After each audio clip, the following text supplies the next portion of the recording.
আসসালামু আলাইকুম ভিউয়ার্স, উর্মিস ডেবুকে আবারও সবাইকে স্বাগতম জানাচ্ছি। এইচএসসি পরীক্ষা 2023-এর নতুন একটি আপডেট ভিডিও নিয়ে তোমাদের সামনে হাজির হয়েছি। আপডেটটি হচ্ছে বৃহস্পতিবার এইচএসসিতে বসছে 8 বোর্ডের পরীক্ষার্থীরা। বৃহস্পতিবার থেকে শুরু হচ্ছে দেশের 8টি শিক্ষা বোর্ডের অধীনে এইচএসসি পরীক্ষা। বন্যার কারণে কারিগরি মাদ্রাসা ও চট্টগ্রাম শিক্ষা বোর্ডের পরীক্ষা স্থগিত করা হয়েছে। এসব বোর্ডে পরীক্ষা শুরু হবে 27 আগস্ট থেকে। শিক্ষা মন্ত্রণালয় জানিয়েছে, এবছর দেশের 11টি শিক্ষা বোর্ডের অধীনে এইচএসসি ও সমমান পরীক্ষায় অংশ নেবেন 13,59,342 জন শিক্ষার্থী। এদের মধ্যে ছাত্র 6,88,887 জন এবং ছাত্রী 6,70,455 জন। গত বছরের তুলনামূলক হিসেবে এবার 1,55,935 জন বেশি শিক্ষার্থী পরীক্ষায় অংশ নিচ্ছেন।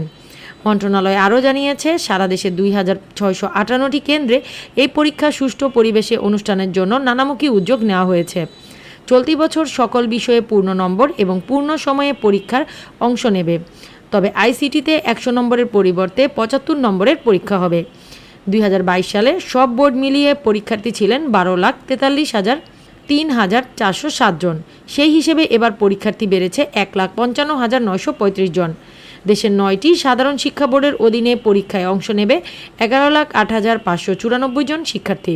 তাদের মধ্যে ছাত্র 5,26,251 জন এবং ছাত্রী 5,82,343 জন। মোট কেন্দ্রে 1,535 এবং মোট প্রতিষ্ঠান 4,647টি। আগামীকাল রাজধানীর তেজগাঁও কলেজ কেন্দ্র পরিদর্শনে যাবেন শিক্ষামন্ত্রী ডক্টর দীপুমণি। শিক্ষা মন্ত্রণালয়ের জনসংযোগ কর্মকর্তা এম এ খায়ের এ তথ্য জানান। তিনি বলেন, সকাল 9:30টায় মন্ত্রী তেজগাঁও কলেজে যাবেন। 30 মিনিট পূর্বে কেন্দ্রে প্রবেশ করতে হবে। পরীক্ষার্থীদের পরীক্ষা শুরুর কমপক্ষে 30 মিনিট আগে পরীক্ষার হলে প্রবেশ করতে হবে।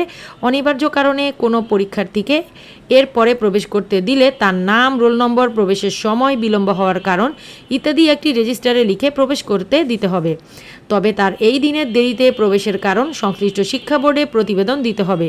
তবে তা 10:30টার বেশি হবে না। ভারপ্রাপ্ত কর্মকর্তা ব্যতীত অন্য কেউ মোবাইল ফোন বা ইলেকট্রনিক ডিভাইস নিয়ে কেন্দ্রে প্রবেশ করতে পারবেন না।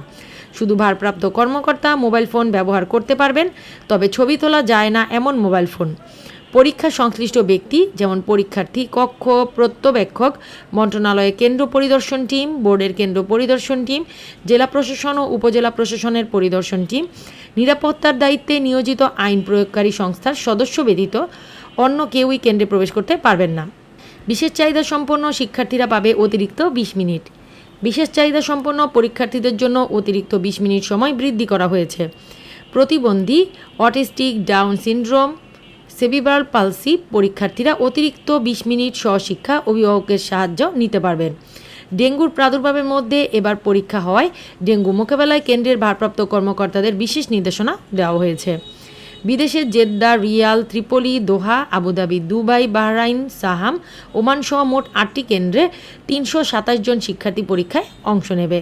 এর পাশাপাশি আরেকটি নিউজ আপডেট, যেখানে বলা হয়েছে 43 দিন বন্ধ থাকবে সব ধরনের কোচিং সেন্টার। এইচএসসি ও সমান পরীক্ষাকে কেন্দ্র করে 14 আগস্ট থেকে সব ধরনের কোচিং সেন্টার বন্ধ রাখা হয়েছে, যা আগামী 25 সেপ্টেম্বর পর্যন্ত বন্ধ থাকবে।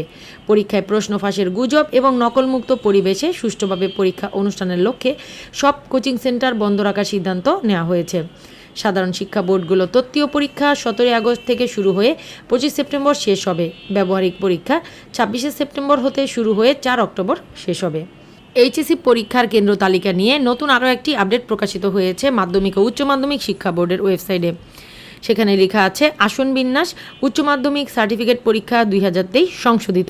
উচ্চ মাধ্যমিক সার্টিফিকেট পরীক্ষা 2023-এর কেন্দ্র তালিকা, কেন্দ্রের কোড নম্বর, কেন্দ্রের আওতাধীন কলেজের নাম, কলেজের কোড নম্বর, কেন্দ্রের ভারপ্রাপ্ত কর্মকর্তা, তত্ত্বাবধায়ক কর্মকর্তা ইত্যাদির বিবরণ নিম্নে প্রদান করা হলো।